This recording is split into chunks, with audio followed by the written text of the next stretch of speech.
di Indonesia ini susah untuk dihilangkan. Apakah job ini diperlukan? Masih akan diperlukan. Jadi serangan cyber itu sangat besar. Sekarang tapi pekerjaan ini membosankan ya, Bu. Mereka tidak menikmati lagi hal tersebut. Mau kerjaan yang mana? Ini pekerjaan yang hilang. Pertama, yang bikin aplikasi di Indonesia collapse.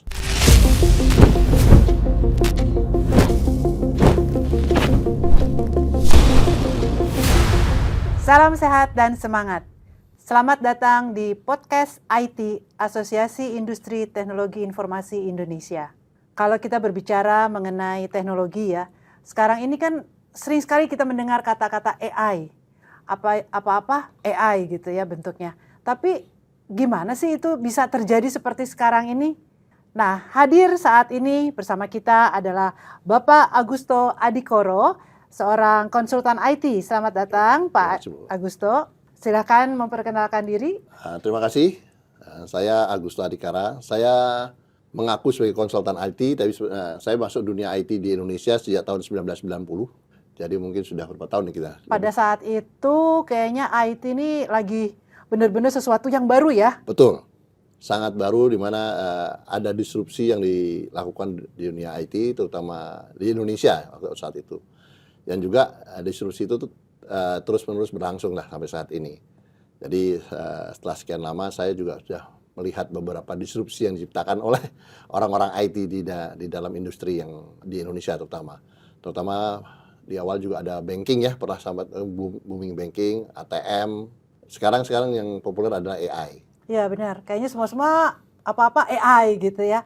Nah sebenarnya kalau di industri teknologi informasi ini, terbentuknya AI ini kan pasti karena manusia juga ya. Betul. Jadi human resources seperti apa sih Pak yang ada di dunia atau khususnya di Indonesia, mereka-mereka yang akhirnya menciptakan AI ini, mereka itu profilnya seperti apa sih human resources-nya? Kita coba bicarakan human resources untuk dunia informasi teknologi IT di Indonesia ya. Nah, ini memang ada yang sangat teknologi dominan. Tidak kemudian juga di satu sisi ada yang sangat bisnis dominan. Oke, yang sangat teknologi dominan hari ini mungkin tidak sering kita lihat, tidak populer, tapi pekerjaan seperti data center operator, IT support yang memperbaiki kabel, memperbaiki jaringan. Kemudian ada orang-orang programmer. Programmer ini memang tidak sudah mulai masuk ke dalam dunia bisnis karena dia akan melihat bisnis proses, merancang bisnis proses, kemudian menciptakan, membuat codingnya untuk menggabungkan mempermudah, kita bilang belum sampai optimalisasi tapi adalah otomasi, sehingga dia akan dengan bikin codingnya dia. Nah ini sudah mulai bisnis dominan. Nah ada juga pihak-pihak yang sudah sampai ke lebih ke bisnis, yaitu mungkin kita sebut sebagai seorang developer atau desainer atau bisnis analis. Beberapa pihak kan. Nah ini yang lebih dominan. Nah ini range-nya cukup tinggi di Indonesia. Jadi ada yang di dunia IT. Jadi ada yang benar-benar berkutat dengan tools, dengan hardware, dengan kabel, sampai ada yang hanya berkutat dengan bisnis proses. Nah, span daripada knowledge dan kemudian skill-nya itu berbeda. Sangat berbeda, jauh. Apalagi nantinya, tapi ini masih dibutuhkan, apalagi nantinya dengan adanya AI. Nah, orang-orang support ini apakah akan hilang dengan AI? Mungkin tidak, karena AI pun masih membutuhkan server, masih membutuhkan kabel. Nah, di Indonesia sendiri, dunia ketidakadilan ada di sini. Jadi ada orang-orang yang mengerjakan kabel, mengerjakan mesin-mesin itu hari-hari tetap berlangsung, dan itu pekerjaan. Nah ini memang dari sisi kita bilang skill, knowledge-nya di ranking di dalam grading itu, kalau kita ngomong ada gradingnya, itu memang agak cukup rendah. Nah ini menyebabkan kadang-kadang teman-teman yang sudah sekolah IT itu melihat ini kerjanya gitu-gitu aja, tapi ini diperlukan. Kalau kita ingat kayaknya akhir 80-an ya, itu universitas tuh baru ada jurusan fakultas-fakultas di jurusan IT ya Pak ya. Betul. Dan kalau nggak salah tuh mereka kayaknya mau jadi programmer. Kalau kita dengar tuh mau jadi programmer gitu. Apakah seorang programmer itu begitu dibutuhkan atau itu sekedar istilah aja sih Pak? Oke. Jadi kita bedakan antara, coba lihat ya, dulu tuh lebih ke coder. Orang yang benar-benar coder, apalagi kita bicara zaman ceritanya pakai bahasa RPG ataupun COBOL zaman dulu ya. Itu benar-benar kita mesti detail. Jadi skillnya banyak dibandingkan kepada knowledge-nya untuk bisnis. Jadi benar-benar kita lihat, taruh huruf G-nya di mana. Nah itu ada, sampai bentuk printnya kayak gimana. Nah bersama berkembangnya teknologi, si programmer ini mungkin lebih kepada dia bikinin untuk sintaksnya supaya jangan error, maksudnya lebih mudah. Jadi produktivitasnya lebih tinggi. Nah, dulu untuk mencetak ini sekolahnya gampang-gampang susah ya, kita bilang ada skillnya, ada knowledge-nya. Nah sekarang pekerjaan yang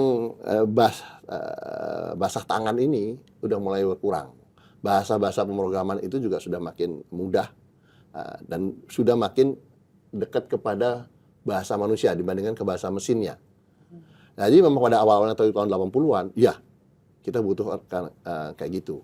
Nah, ini sekarang sudah bergeser sebagai kita bilang lebih ke technical. Nah, teman-teman programmer itu sekarang dituntut untuk lebih mengerti bisnis. Jadi sebagai seorang analis atau hal-hal lainnya. Dan kalau bisa kita berbicara mengenai perkembangan di teknologi informasi, itu kan tadi yang dibutuhkan itu ada yang cabling, ada yang instalasi segala macam. Nah, apakah mereka juga memerlukan sekolah khusus atau bisa dari istilahnya STM atau SMK atau? Nah, baik. Mau nggak mau ada sekolah khusus karena kita ngomong kabel dari zaman dulu sampai sekarang masih kabelnya itu aja. Tapi memang sekarang lebih mudah. Jadi kayak kita ngomong fiber optik gitu ya. Kita fiber optik dulu mungkin nyambungnya butuh sekitar 4 jam. Sekarang cukup 10 menit langsung ceklak. Bisa kalau ada putus setengah jalan bisa disambungkan. Tapi balik lagi sekolahnya dibutuhkan untuk apa? Nah, untuk skillnya mungkin kursus cepat.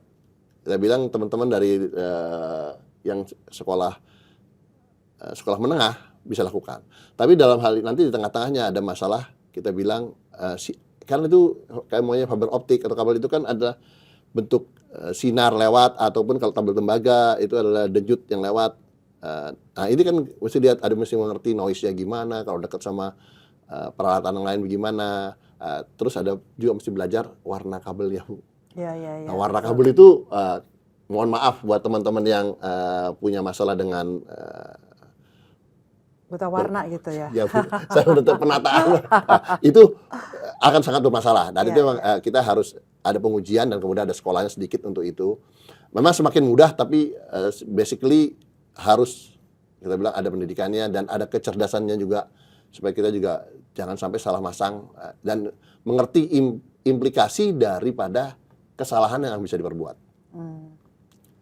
Nah, kalau kita berbicara mengenai jenis pekerjaan tadi ya di industri IT itu kan memiliki grading yang rentangnya cukup besar ya. Betul. Itu gimana tuh Pak maksudnya Pak? Nah, gini, grading yang besar ini akan mempengaruhi penghasilan. Jadi grading yang cukup besar ini basicnya itu ada, kalau kita lihat, mohon maaf saya akan coba berdasarkan Hay Point yang sekarang banyak digunakan sebagai standar untuk teman-teman di HR melihat gradingnya itu. Nah, itu berdasarkan adalah kemampuan problem solvingnya, knowledge-nya, dan kemudian tanggung jawabnya, accountability. Nah, kita lihat teman-teman yang masih ngerjain benarkan kabel dan itu sekarang tadi seperti kata Ibu bahwa ini teman STM bisa ya gitu ya. Jadi berarti know-how-nya, knowledge-nya nggak perlu tinggi. Nah itu di rating rendah Bu. Tapi yang mengerti bisnis proses ini mungkin kita harus ngerti bisnis proses, pelajaran bisnis proses di sekolah dapat, pelajaran operation research dapat, pelajaran accounting sedikit dapat. Sekarang kalau nggak salah sekolah-sekolah information technology itu sudah belajar juga sistem informasi akuntansi. Nah, karena mau nggak mau bisnis itu kan harus pakai accounting ya. Nah, ini di value tinggi. Jadi gradingnya besar. Nah, ini gradingnya kita bisa ngomong kalau namanya teman-teman yang di lapangan kerjain yang tadi itu antara 180-an, sementara poinnya ya, kita 180-an poin, itu yang di atas itu bisa sampai hampir 600 poin. Yang teman-teman yang jadi bisnis analis. Ya. Yang programmer kira-kira angkanya antara 300 sampai 400 poin. Nah, itu akan berpengaruh sama gaji. Nah, kalau dilihat, kalau iseng-iseng lihat mengenai salary survey di Indonesia, itu memang gajinya, rate-nya segitu, akan kelihatan. Mungkin yang bawah, yang grading 180 itu gaji sekitar 6 juta, sementara per bulan ya, sedikit di atas UMR untuk Jakarta, mohon maaf. Iya. Nah, sementara yang bisnis analis untuk juniornya itu bisa sekitar 12 sampai 15 juta. Jadi pengaruhnya grading itu sampai penghasilannya. Jadi memang teman-teman memilih untuk tempat yang lebih mahal, seperti kayak sama, naturally. Tapi juga memang requirement daripada skill-nya dan knowledge-nya lebih tinggi. Ya, pasti ya dibutuhkan orang-orang yang memang berbeda segmennya ya. Betul. Nah, kalau kita lihat nih misalnya generasi anak-anak kita ya, Bapaknya akan mengarahkan mereka ke arah mana, Pak? Pasti yang nggak semuanya analis kan, karena masing-masing orang kan berbeda ya. Betul.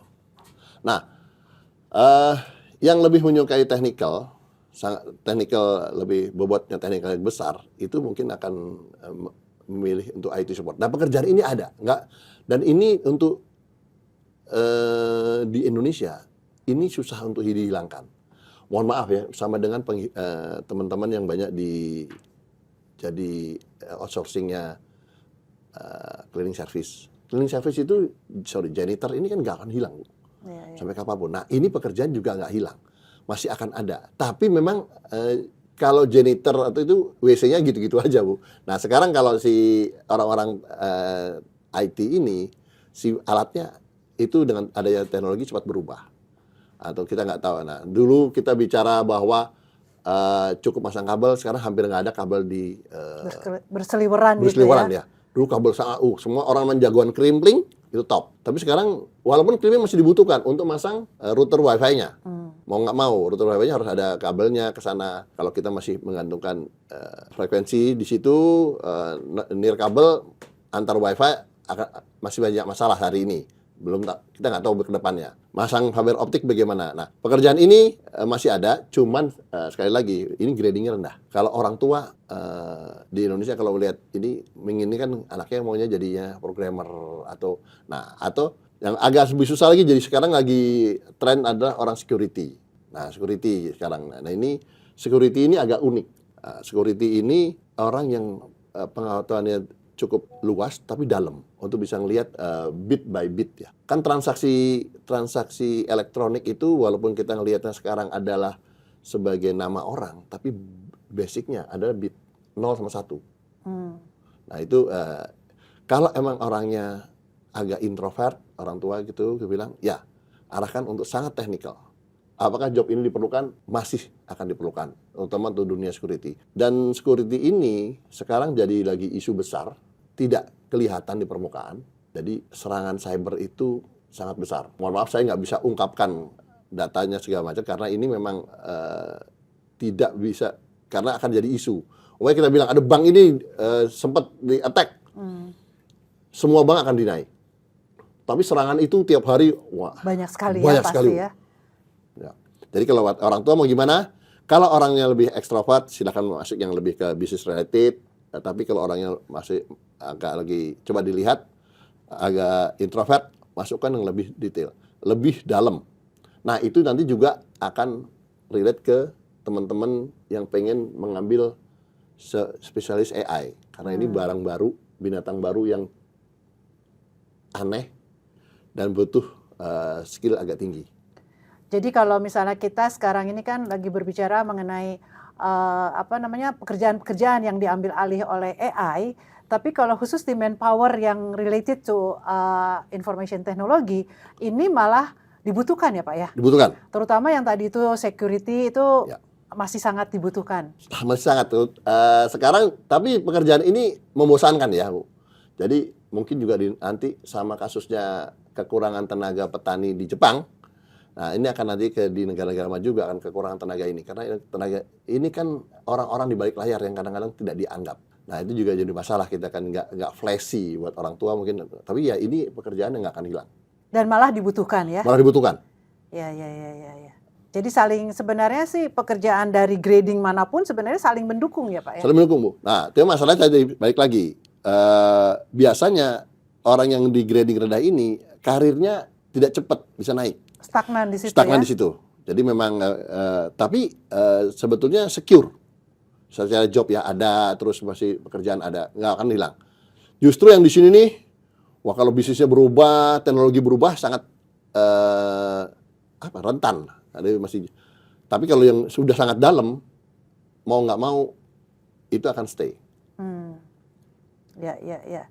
Jadi kalau kita berbicara nih untuk generasi yang sekarang ya, itu sarannya kemana Pak?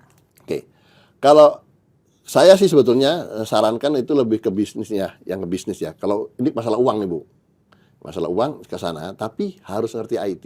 Dan ada kita lihat satu sekolah yang di Indonesia yang cukup bergengsi, dia bilang semua mahasiswanya harus bisa IT for certain extent ya. Nah, itu memang benar. Tapi kan nggak perlu sampai bisa masang router, sampai bisa masang mungkin boleh gitu. Tapi mengkonfigur router itu kan sudah daerahnya teman-teman IT-nya. Nah, saran saya kan sekarang ini pekerjaan itu makin mudah dilakukan, makin sempit sehingga hanya butuh orang makin dalam. Tapi saran saya masuklah ke dunia yang related dengan industri, umpamanya kayak Anda mau jadi desainer, tapi jangan lupakan bahwa anaknya tidak imun sama IT. Jadi desainer tapi jangan pakai mohon maaf kuas lagi gitu. Jadi dengan kata lain kuas akan hilang nih Pak? Sekarang sih rasanya sudah begitu ya Bu. Gampang kan gini, saya punya background dulu di teknik, saya tahu zaman dulu masih pakai meja gambar ya Bu. Ya, drafting mesin ya. Drafting ya. Meja gambar, semua orang, apalagi arsitek, sekarang udah pakai CAD gitu, pakai tablet. Pakai tablet. Ya. Even masih ini udah tabletnya harus makin enteng, udah bisa buat gambar. Nah itu yang kita bilang, tadi pertanyaan akan hilang, sekarang sudah Bu. Ya, sudah digantikan ya. Sudah digantikan. Sudah nggak ada lagi orang yang pakai gambar. Mungkin masih ada yang masih pakai inilah pensil, tapi ya sedikit sekali ya, sedikit sekali. Jadi kenangan-kenangan menggunakan manual itu sekarang sudah tidak dirasakan oleh generasi yang sekarang ya. Mereka tidak menikmati lagi hal tersebut. Udah habis. Udah gak ada ya, sudah habis ya. Habis. Nah kalau kita lihat juga anak-anak sekarang itu semuanya sudah IT literate kan ya pastinya. Betul. Kemudian juga mereka itu maunya tuh pekerjaan-pekerjaan yang instan sebetulnya. Gimana tuh menurut Bapak? Nah, ini yang menarik sih. Ini maunya atau kondisinya kan itu pertanyaannya. Nah, kalau maunya sekarang ya bukan pekerjaan itu datang, banyak trennya baru. Udah gampang saja seperti gini. Kita sekarang masih ngomong zaman saya nggak tahu, Ibu masih ngalamin namanya BlackBerry ya. Iya. BlackBerry muncul habis itu hype, habis itu hilang. Tahu digantikan WhatsApp. Tapi jangan lupa, Bu. Ini belakangnya masih ada email. Dan sampai hari ini email masih jalan. Kalau kita bilang anak sekarang gimana? Ya ini mau kerjaan yang mana? Ini pekerjaan yang hilang. Jadi bukan kita maunya instan, tapi ya pekerjaannya memang adanya itu yang dibutuhkan. Jadi tahu-tahu jadi orang yang mengelola WhatsApp grup konten. Nah, apakah besok ada? Ini mungkin juga akan hilang cepat. Jadi mereka harus catch up cepat. Nah, tapi kita kembali lagi. Kita bilang salahnya kayak yang megang lensa, megang kamera. Kita kameranya mau ganti kayak apa? Kameramennya sama. Jadi kayak bilang, cuman jenis pekerjaannya, mungkin jenis industrinya agak berubah. Cuman si kameramen tetap kameramen. Ya? Cuma dia harus menyesuaikan saja dengan kondisi dan situasi yang ada ya. Betul. Nah kalau kita lihat juga sekarang ini kan mereka yang di bidang industri teknologi itu kan semakin banyak pertumbuhan dari mereka yang menciptakan aplikasi-aplikasi, sistem developer yang terus tumbuh gitu ya. Nah tentunya kan di situ memerlukan banyak potensi-potensi yang tadi itu manpower yang dibutuhkan. Jadi kembali lagi grading itu pasti akan ada ya? Betul. Pasti akan ada terus. Akan ada terus grading ini. Nah, memang problemnya tadi saya katakan tadi, yang tadi si programmer dulu mungkin dia pakai bahasa, maunya kita ngomong PHP sehari ini masih ke depan nggak tahu apa yang bahasa yang dipakai. Nah, yang repotnya lagi adalah dengan adanya AI ini ada fungsi-fungsi matematik. Nah, ini yang sekarang si programmer dan pengelola programmer, perusahaan pengelola programmer, ini akan ribet, Bu. Bergeser dari yang benar-benar tadinya coder, seperti saya katakan tadi, bahasa di COBOL itu kan benar-benar coder, sampai sekarang nih kita ngomong R atau Python, itu sudah mulai berubah, dan matematiknya banyak. Nah, ini satu message lagi, bahwa ke depan ini fungsi-fungsi mathematician sama statistician itu akan kuat. Dan ini juga mendorong nanti kepada perkembangan AI. Nah, dulu memang kita ngomong bisnis proses lebih banyak kepada teman-teman akuntan. Tapi begitu sudah keluar dari bisnis ya, yang bisnis as usual, gitu, kita ngomong proses-proses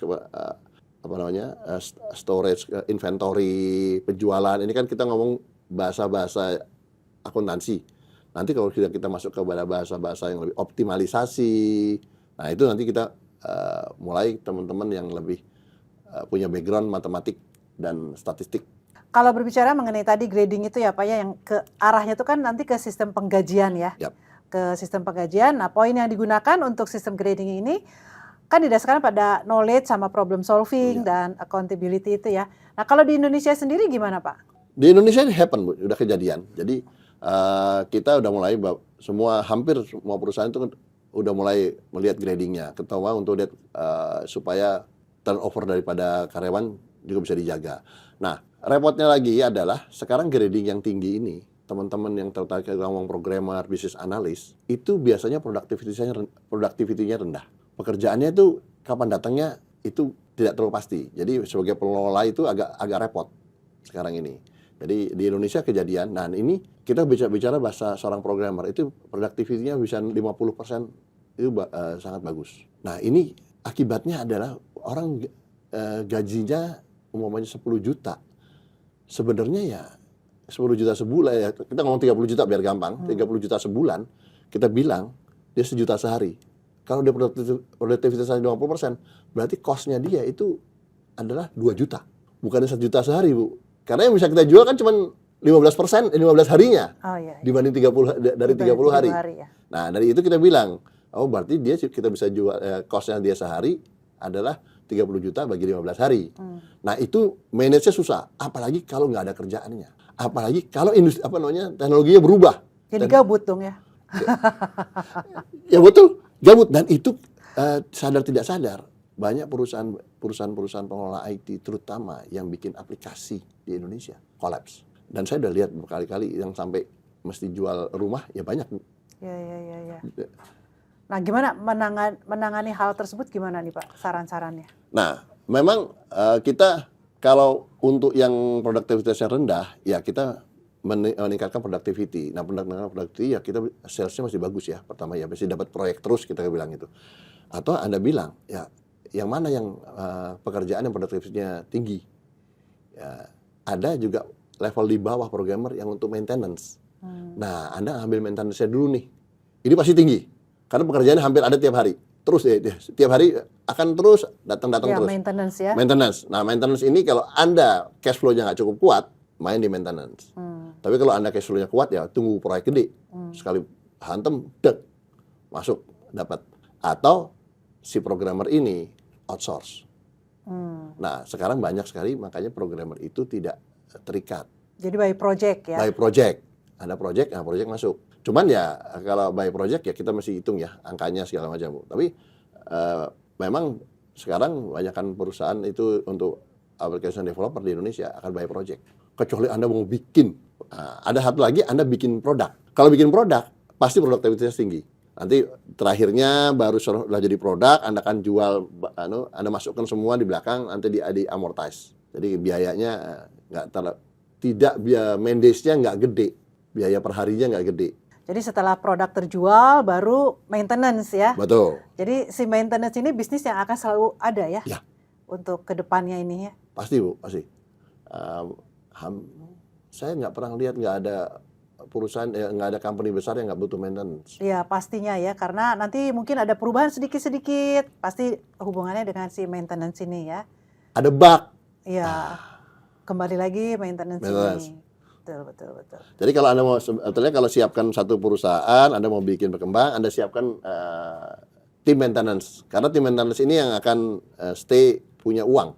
Walaupun mungkin kecil ya. Kisarnya pukulannya nggak gede lah kita bilang. Tapi itu akan terus-menerus ada. Nah, maintenance ini bisa menjaga perusahaan Anda untuk stay di dalam bisnis. Jadi yang tadi itu implikasi dari produktivitas yang lebih rendah pada job dengan gaji yang lebih tinggi mengakibatkan cost per day-nya itu tidak berbanding lurus ya, dengan dengan perbandingan gajinya. Betul. Dan oleh karena itulah mungkin lebih baik hire per project itu tadi ya. Betul.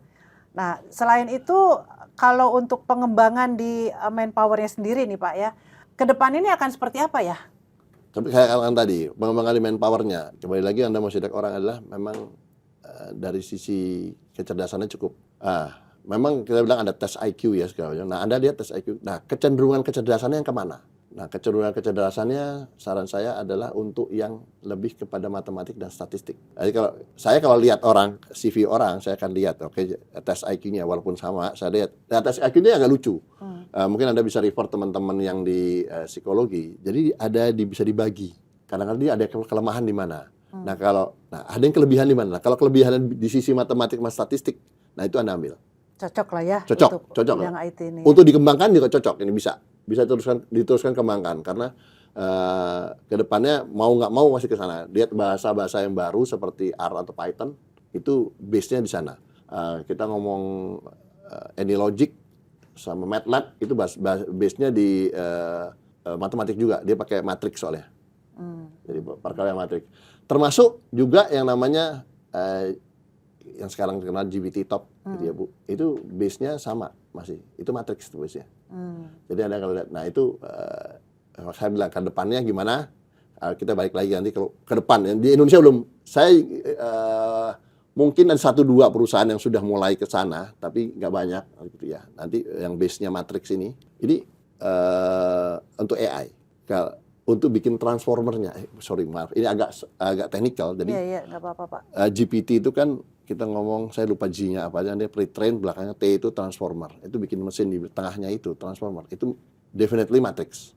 Ada perkalian matrix, nanti ada disuruh belajar. T-nya dari pre-train, P-nya dari pre-train. Nah, itu belajar di situ sih. Nah, teman-teman nanti ke depannya akan sini. Tapi di Indonesia, mohon maaf, saya nggak lihat di Indonesia sudah banyak yang bisa bikin ini. Paling bisa sampai optimalisasi. Dan optimalisasi balik lagi kita ngomong adalah masalah matematik sama statistik. Sekarang kan baru otomasi Bu. Otomasi ya masih agak, itu kan merunutkan, ngikutin aja yang ada. Accounting sangat berperan. Tapi ke depan kalau kita ngomong sama optimalisasi, kita akan bicara teman-teman di sisi matematik sama statistik. Iya. Nah, menurut Bapak sendiri di Indonesia itu kapan tuh Pak?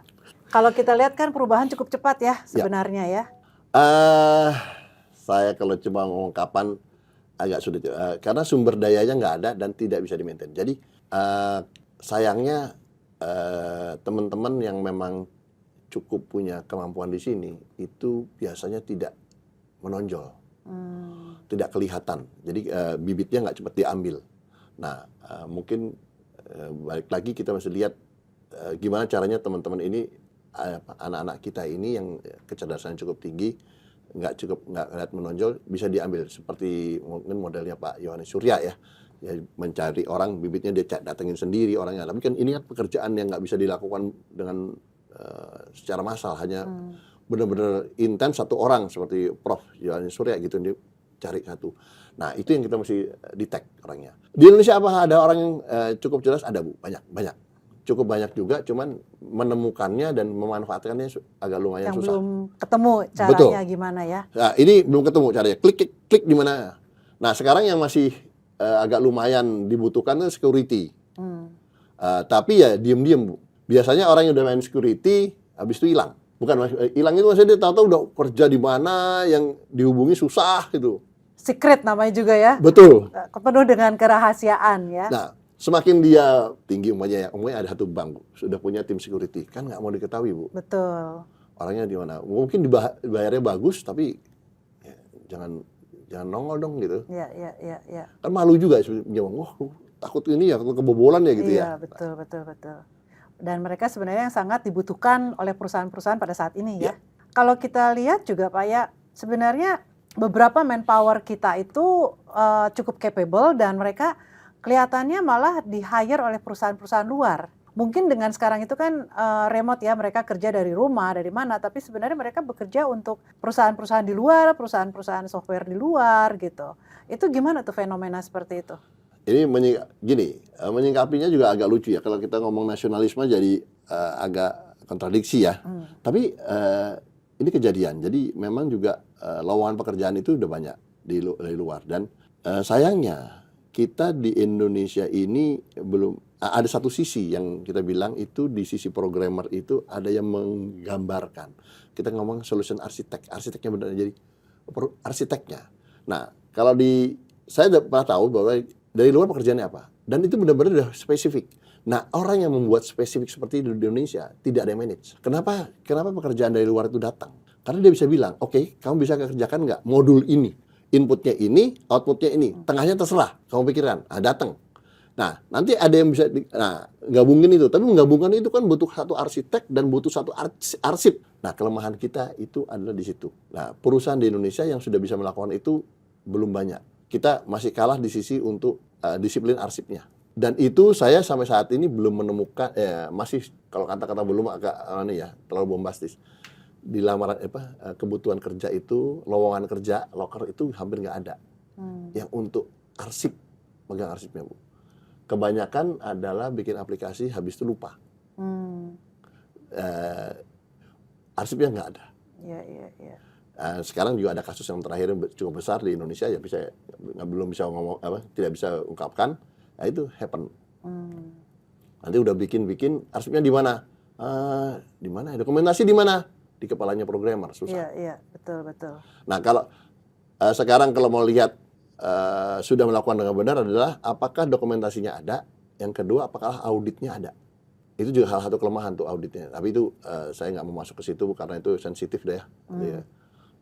Jadi aplikasi-aplikasi yang tidak punya audit trailnya, nah itu juga quote unquote agak bahaya sih.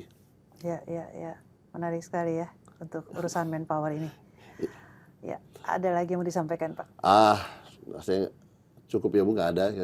Jadi memang manpower di Indonesia ini harus hati-hati, terutama ada yang mau untuk berbisnis di sisinya yang banyak butuh manpower.